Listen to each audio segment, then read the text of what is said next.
All right, what is going on, guys? So in this video, I'm gonna be reacting to my old diet from 10 years ago. So the other day, I was cleaning out this old filing cabinet over here, and I discovered this notebook. So this contains my first ever bodybuilding diets. The one I wanna go through is this one from 2010, exactly a decade ago. I'll just put a posing clip up here of what I looked like when I was preparing for this show, and I'll put a little side-by-side from my latest posing update from just about a week ago for comparison's sake. So I will say, I think I look pretty good here in 2010, but just because a diet worked doesn't mean it's the most effective or efficient way to go about getting lean or getting muscular. Maybe I could have gotten even better results if I had set this diet up a better way, or maybe I could have gotten the same results without having to suffer quite as much. And I think after I go through everything in detail, I'll do a final diet rating out of 10, so you guys can stay tuned for that. All right, so other than the Comic Sans MS font, I'd say the first thing we'll notice here is that this is, in fact, a meal plan. I would eat exactly these meals at exactly these times every day with no exceptions. It's interesting because back then I actually didn't even know or care what the macros or the calories were. I thought that there was something special about these foods eaten at these times that would get me shredded. Whereas now, I think if I was to redo a contest prep diet, the first thing I would do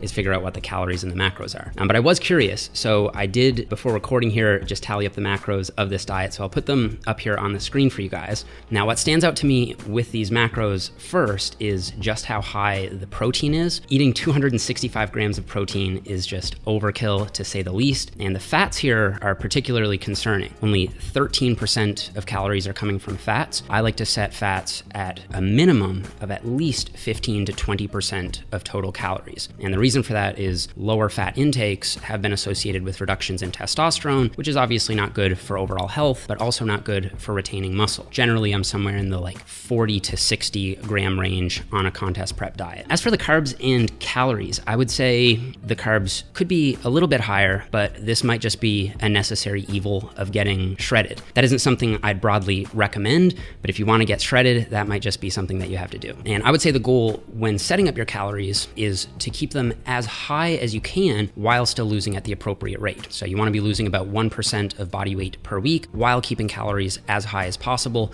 But like I said, at a certain point, you're just going to have to increase that deficit as your metabolism adapts. All right, so I already mentioned that this is, in fact, a meal plan, meaning it's not a flexible dieting setup, but I do think that this diet would be strengthened just by adding a bit of flexibility. So for example, if I wanted to sub out, the oatmeal in meal one, I could easily replace that with a slice of toast, and that wouldn't affect my progress in any way. And adding flexibility like this to the diet is gonna help in two ways. First of all, it's gonna make the diet more enjoyable. You're not being confined to only these foods as long as the diet lasts. And secondly, I think it's better from a nutritional perspective because you're less likely to run into nutrient deficiencies if you have a variety of foods that you're swapping in and out from day to day. And I would say overall, the main thing that I find with meal plans is that people tend to only stick to the diet as long as they can stick to the meal plan.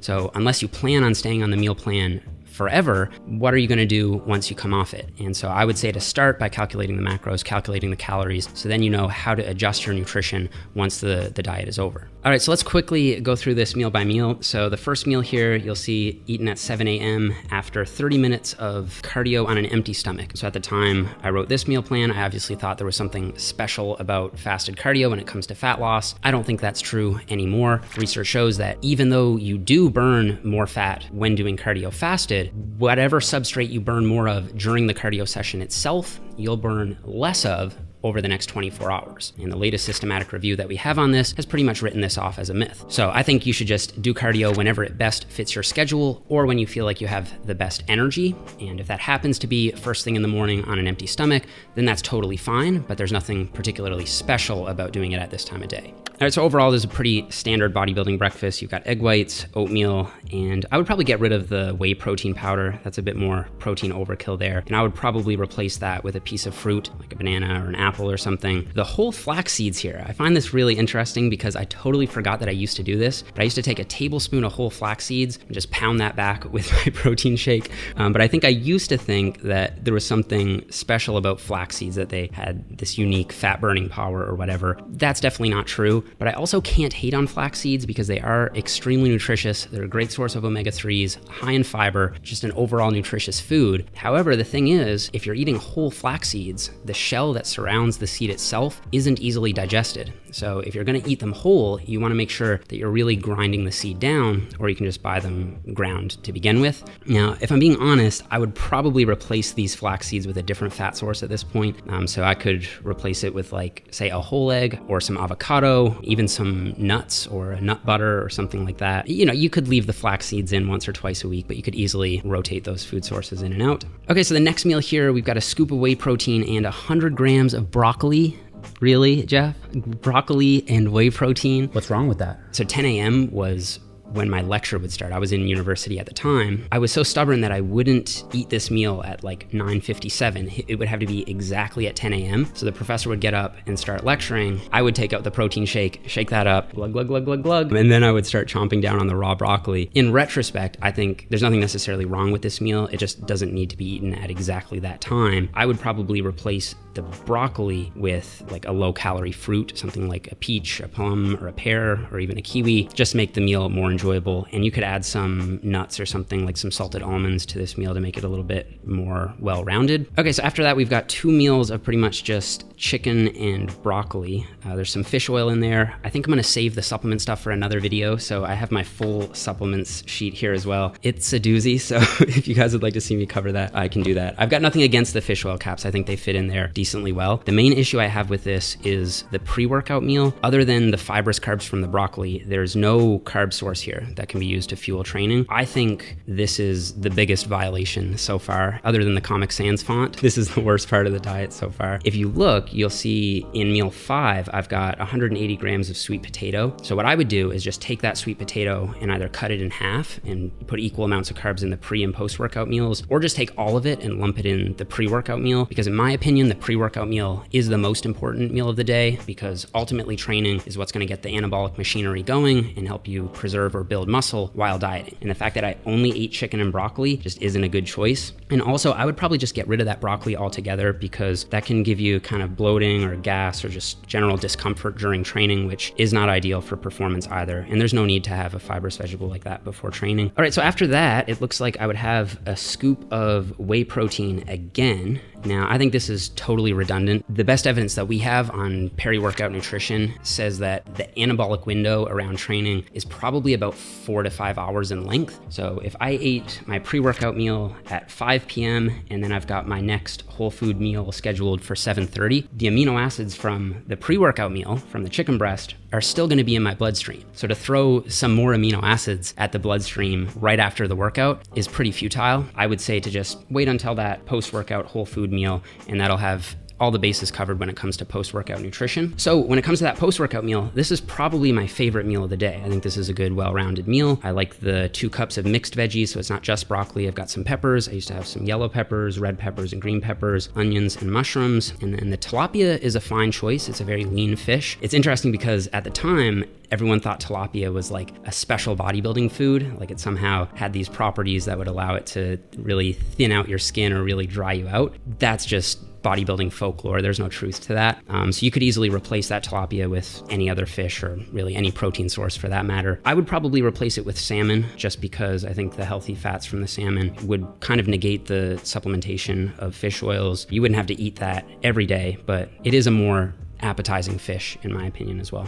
Okay, and then the last meal I also quite like. So I like the casein protein powder. I think a slow digesting protein source before going to bed is a good idea. I would probably replace it with cottage cheese, just because the cottage cheese is gonna have more naturally occurring nutrients and will probably be more satiating because you actually get to eat it with a spoon. And I like cottage cheese, so it's more appetizing than just pounding back another shake. I don't know if I would include the tuna here. I hate tuna. I probably thought it was a special food back then. I probably would take some carbs from breakfast and put them in the pre-bed meal, just because I find I can sleep better at night if I have some carbs in the pre-bed meal. And there's no reason not to have carbs before you go to bed. I used to think that if I ate carbs before bed, they'd just be instantly stored as fat, but that's a complete myth. I did another whole video on that if you'd like to check it out. Overall, I would say I would give this diet a light to decent 4 out of 10. I do think it got some things right. So it gets points for including a lot of vegetables. It's got enough protein. It's got too much protein, but I think it's better to have at least a sufficient intake than an insufficient intake. So we'll give it like half a point for that. I also like the fact that it's not criminally low on carbs or calories. I've seen a lot worse on contest prep diets. And it doesn't completely cut carbs, which a lot of contest prep diets do.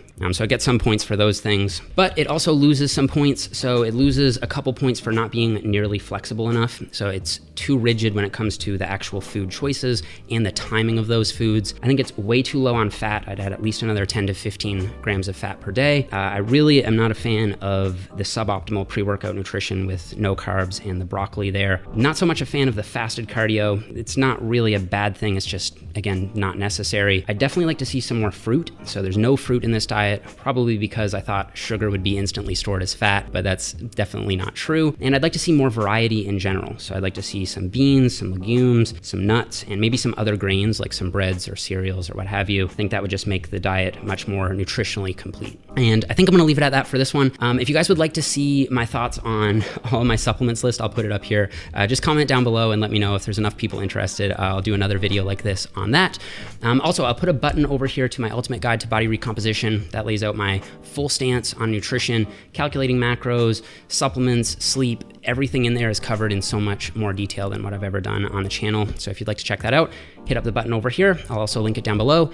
Don't forget to leave me a thumbs up if you enjoyed the video, subscribe if you haven't already, and I'll see you guys all here in the next one. Genius. Genius. Tilapia? This is perfect. This is great. What's wrong with that?